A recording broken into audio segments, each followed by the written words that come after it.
Pagpalain mo ako, Ama, sapagkat meron akong aaminin na mga kasalanan.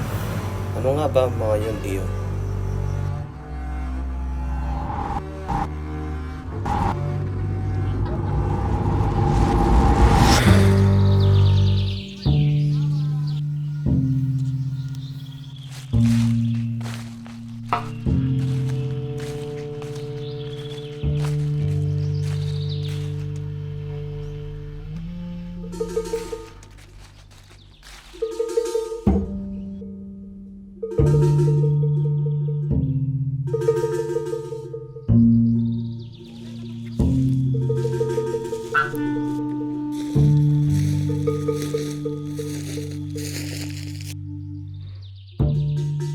Hindi kailanman nawawalan ang dalamhati, Gertrude.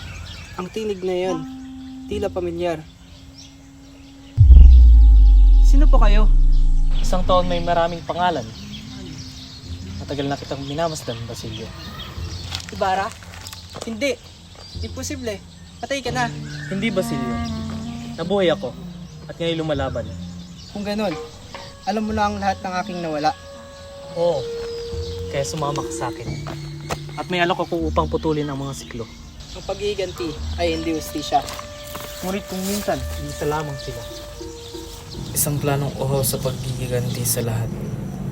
At isang saglit sa pagkikita ang siyang nagsindi ng mitsa.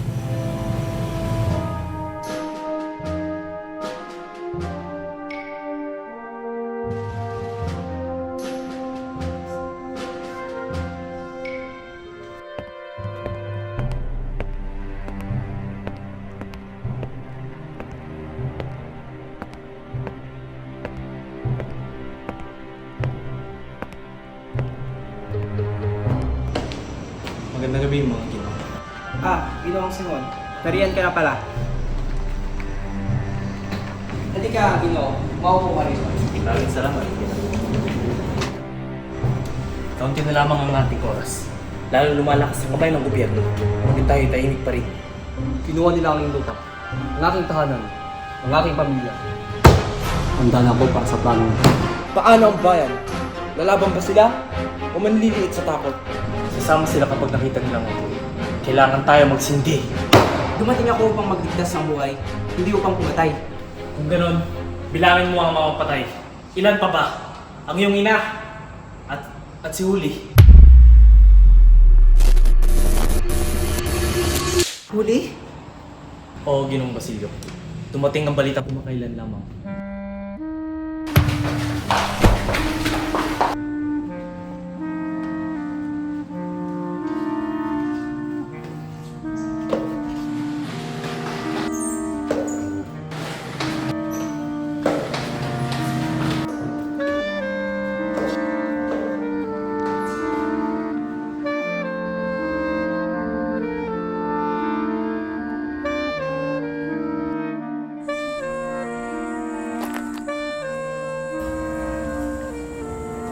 Ano ba ang natitira sa akin? Bakit lagi kayong nawawalan?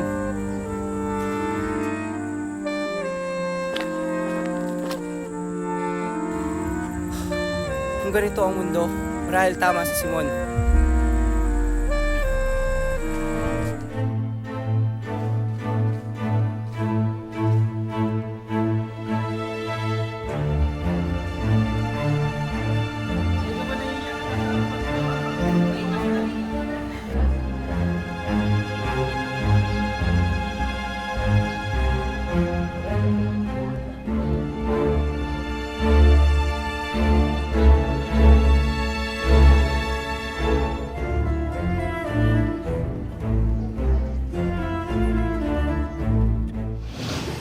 Sa ilaw ng lamparang ito'y naroon ang katarungan. Kapag ito'y sindi, ang masasamay susunodin. Bravo, Senyor!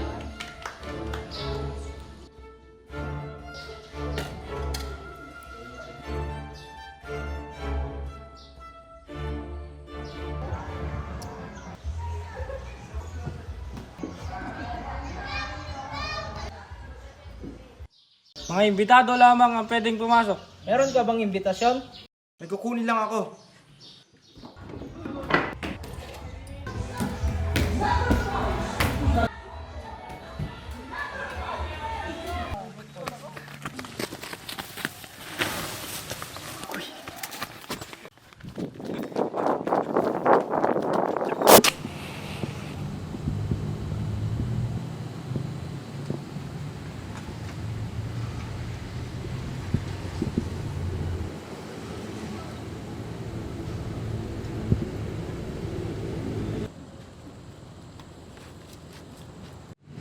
Sino to?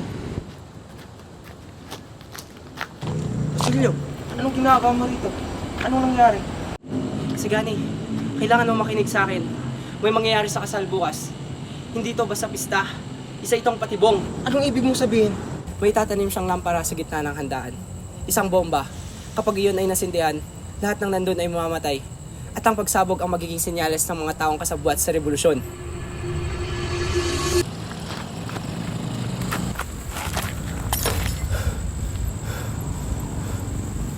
Hindi pa panahon.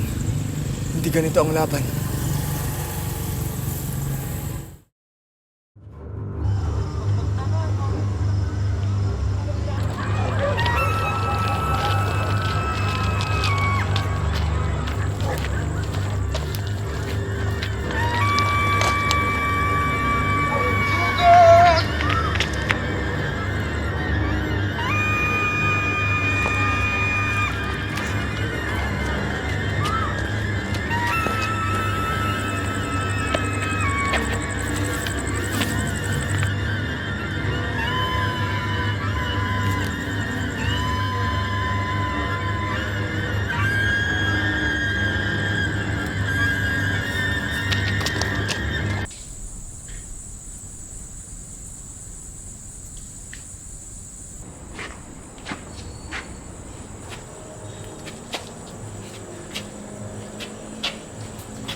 Opo. Oh, Simon! Anong nangyari sa'yo? Padre, bigla ka din. Mari pa akong umiinom ng tulong. Halika, tumuloy ka sa aking tahanan.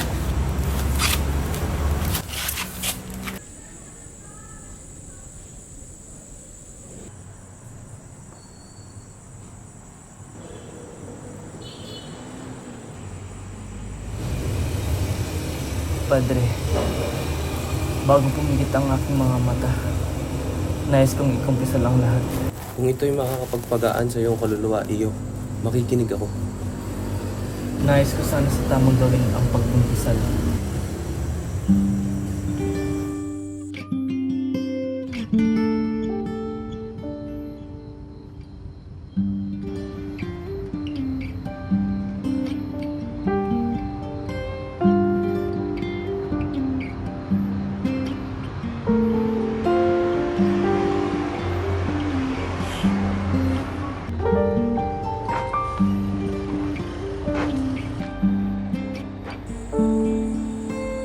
Ang lahat ng ginawa ko'y bunga ng galit. Akala ko'y katarungan, pero poot lang pala. Ang bawat hibla ng pagsisisi ay binibigyan saysay ng Diyos. At ang tunay na pagbabago, Simon, ay hindi kailanman mula sa karasan, kundi mula sa liwanag. Padre, sa ilalim ng higaan, may kahon ng mga alas. Para saan iyo?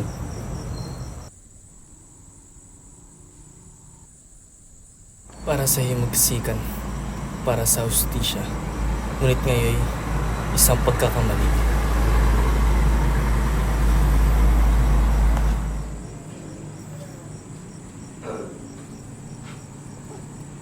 Pagkakatiwala ko ito sa Diyos.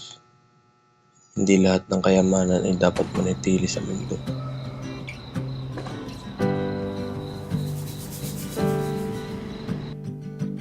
Nakulong, nakulong, nakulong ka. Nakulong, nakulong, nakulong ka. Nakulong, nakulong, nakulong ka. Nakulong, nakulong, nakulong ka. Nakulong, nakulong, nakulong ka. Nakulong, nakulong, nakulong ka. Nakulong, nakulong, nakulong ka. Sa maling pag-iisip o nakulong ka. Pasarin man ang mundo, wag ka lang susuko. Nandito lang ko. Mga batikos Diyos, wag nang diringgin, pakawalan lang yan sa hangin. Bukas ay malapit na ring dumating.